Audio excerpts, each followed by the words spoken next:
As wildfires rage across Canada, President Donald Trump is raging against Canada, this time over the smoke drifting across the border. In a post today, Trump called Canada negligent, saying the cost of pollution must of necessity be added to the tariffs Canada is currently paying. This after Canada agreed to pay the U.S. as part of an agreement to open the Gordie Howe Bridge on July 27th. Now, we know the broad strokes of the deal, but there are still questions of exactly how much money Canada has given up. Meanwhile, Trump sent an unsettling message to Americans last night, alleging major flaws in the country's electoral system and outlining a conspiracy that included election interference from China covered up by the deep state inside U.S. intelligence agencies. All of this in the run-up to midterm elections, Canadians are watching very closely. Can't believe I read all of that, and it's all true. Time now for the Reporter Roundtable. Robert Fife is the former Ottawa Bureau Chief for the Globe and Mail. Mia Rabson is the Deputy Parliamentary Bureau Chief at the Canadian Press. And Joel-Denis Bellavance is the Parliamentary Bureau Chief for La Presse. Good to see you all. Good to see you. It's been another week in America, Bob. I just wonder, the president did his thing last night. I'm just curious your thoughts. CNN didn't carry it, MS Now didn't carry it, CBC didn't carry it live on CBC News Network, neither did NBC or ABC. They did online streaming coverage of it.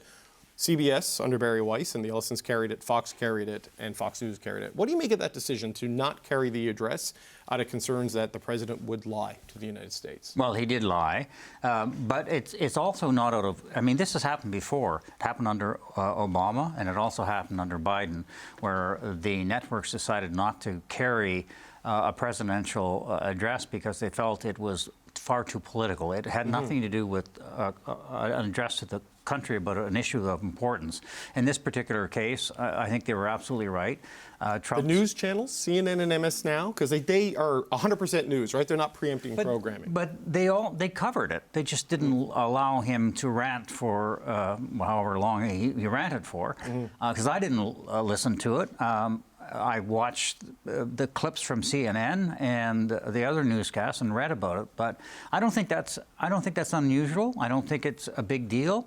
He's going to try to make it a big deal. He's going to go after. He's already threatening to go after ABC for it. But look, this is a guy who's worried about the midterm election campaigns, and he's making stuff up.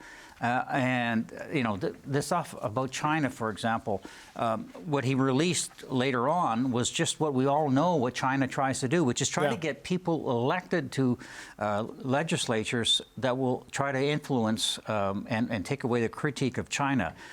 Obviously, if China had its way, it would have supported Donald Trump. Duh.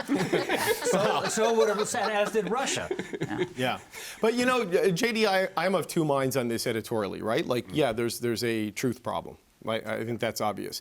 But not showing it doesn't mean it isn't said, and doesn't mean it doesn't reach the audience as actually intended. It just means others aren't necessarily seeing it and then going right into an analysis and a critique of it, right? So you're kind of shielding them from it, but it's still getting out there in the digital age. Like, how do you do this as a media organization? It's a difficult decision to be made, but I think it was the right one on the part of the U.S. network because, as Bob mentioned, too many things are not true when Mr. Trump speaks, and you got to do some fact-checking because the first responsibility of any network or any media organization is to make sure that what is said, what is reported, or what is filters through the camera is actually real and not a bunch of lies. It's funny, I don't know where you watched it last night, but I watched it in French on RDI and LCN because they carry it live with translation. And how do they do that, man? I don't know. They deserve a medal because it was quite something because of the some of the comments that used by Mr. Trump. But and afterwards, I watched the analysis on CNN to get what they were thinking about it. And they had good analysis from experts, CIA experts, former CIA experts, and also a Republican lawyer who just said that what Mr. Trump said actually does not bear the truth. Right, but yet he said it, Mia, and a lot of people will believe it. And the stuff he began with China is broadly true in that, you know, they did get access to stuff. And we know, look, we covered an inquiry, right, where China does do these things. But then he grafted all this conspiracy on. And I know you want to protect people from it. And but it's not being countered in real time if you do it this way. So what are your thoughts? Well, but if you do carry it live, it's also not being countered in real time because you're allowing him an unfettered period of time just to say what he has to say. Some people might even turn it off before they get to the point where people are reacting or analyzing it. So I think that was the decision. I think nobody was surprised to hear the president say this. Everybody's known that there was going to be something ahead of the midterms where he's been trying since 2020 to undermine, if not longer, to undermine the election results. So I don't think anyone should be surprised by this. It's a difficult decision to make. I mean, in our own newsroom, we have conversations sometimes with tweets or truth statements like he posted today. Do we cover this? Do we need to respond and write about everything he says, especially when there are significant factual errors? I know, and it's a challenge because he is the president of the United States, right? And he has enormous power. And we did a YouTube coverage of it here at CBC. Didn't carry it on News Network, but Ian Henemansing and his team did a really good job on YouTube. And the networks did stream it. Right, but so what's the difference though, right? Because you still give him an unfettered platform if you stream it, and that's where a lot of people get their coverage. Like, we're kind of just, it's still getting out there on your properties. Look, I think the far more significant thing here is how the president is weaponizing the Justice Department and the FBI and the intelligence agencies to help him in the midterms. Exactly. This is a very serious issue. The New York Times and the other networks are picking up on this, as they should. I hope American citizens take this into their thoughts as well, because this is a very, very serious issue. This is a threat to American democracy. Right, and that's where I wanted to go, because as JD, like, showing him say this stuff shows his true nature. And then you see, like, they've got the Homeland Security Secretary out there talking about trying to get the states to change their election rules, creating a pretext for action if it doesn't happen, right? I mean, it will not happen because the states will not let this one go. They want to continue to assert control over the elections, campaign, elections rules and all that. It's a federation. It's not a unitary state. But at the end of the day, though, what Mr. Trump may have accomplished is not what he wanted to accomplish, is to dissuade MAGA voters to go to vote for the midterms, because he will raise doubts about, the integrity of elections, and those people, MAGA people, are more suspicious about. Don't you think it'll motivate them by bringing up deep state conspiracies? Because they're already demoralized over Iran and inflation. No, I think it will actually convince more people from the MAGA movement not to go vote, because the president says it's horrible, catastrophic, and all that. So it may help Democrats at the end of the day, what he did yesterday. No, I never thought of that. Sorry, Mia, I cut you off there earlier. Go ahead. I was going to say he's also been trying to push to get his own voter changes made and get Congress to pass that. And he hasn't been able to do it. So, he's trying, for a bad pun, he's trying to play all the trump cards that he has. Maybe this is not the last we've heard of him on this. Things are not going to get better for the president ahead of the midterms unless something drastically changes globally. And the more desperate he gets, the more you're going to see something. Here's a guy who says that you can't trust the U.S. electoral system.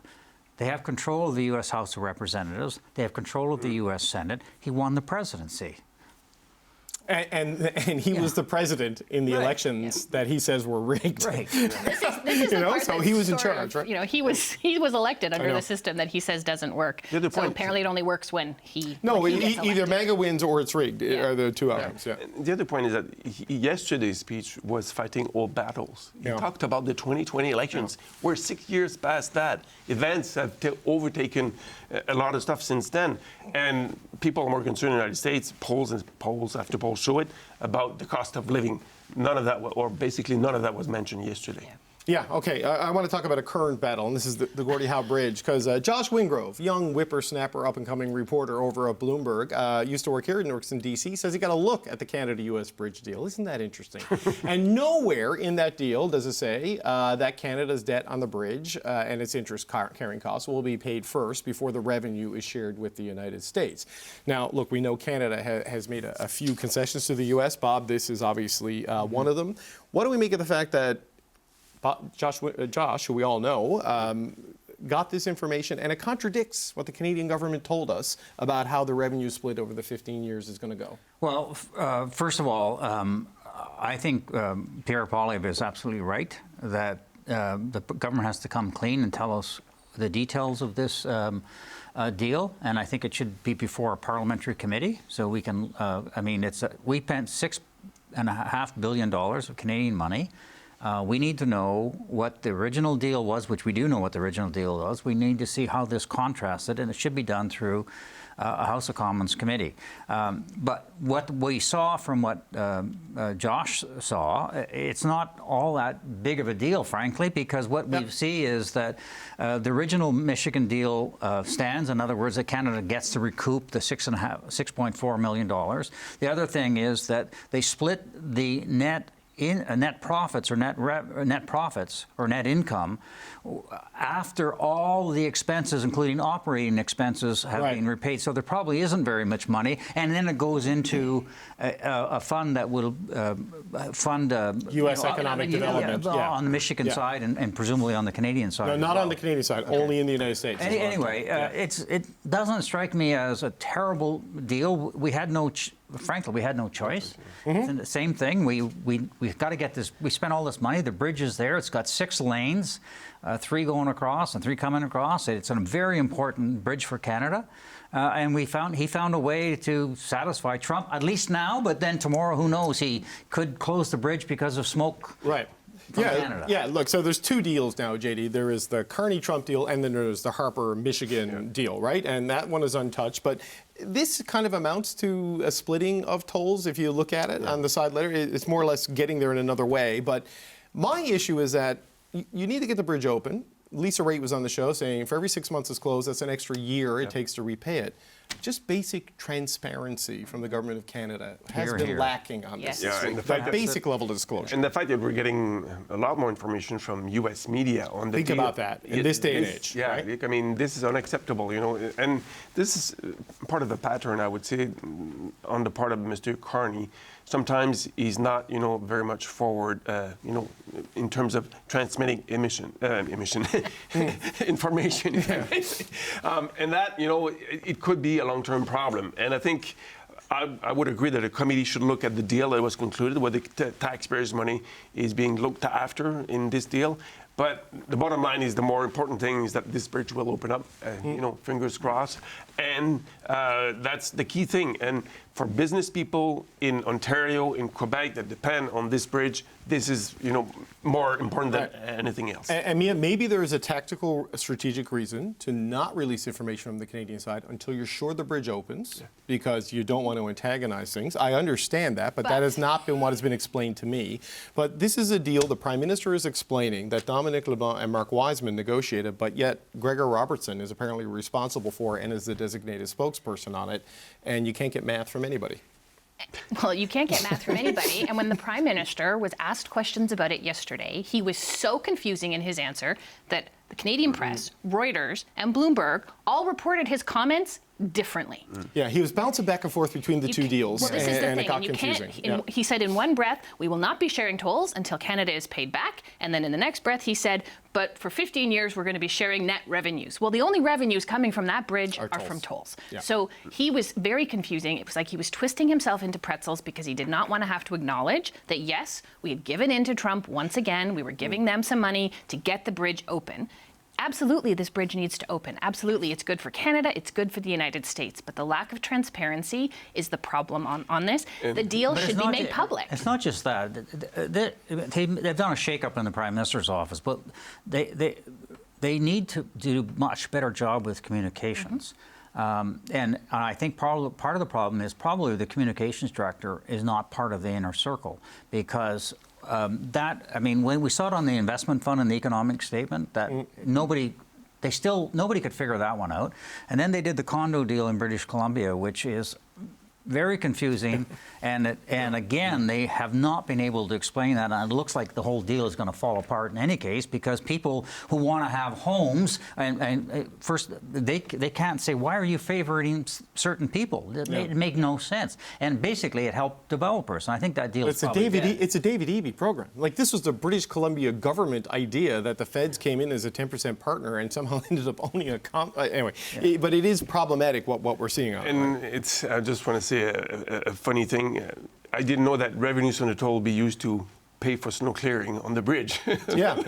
That was going to be it's got to be open, right? I mean, But not in July. I mean, those expenses do not occur in July. No, but we do have winter in Canada, despite what we're seeing right now. And which kind of brings me to my next thing is like we have 888 wildfires burning in Canada. The smoke is drifting to the United States. Look, we're number 3 in the world in terms of forested land, Bob. 24% of our boreal forests are in Canada.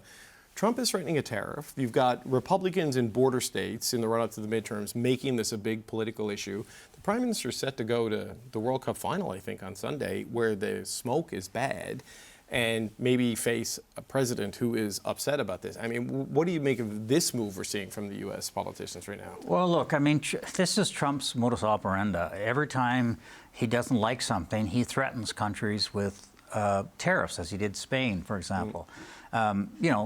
California has wildfires, too, and the smoke goes to other states that actually, I think it might even, if the wind is blowing the right way, it goes up to British Columbia.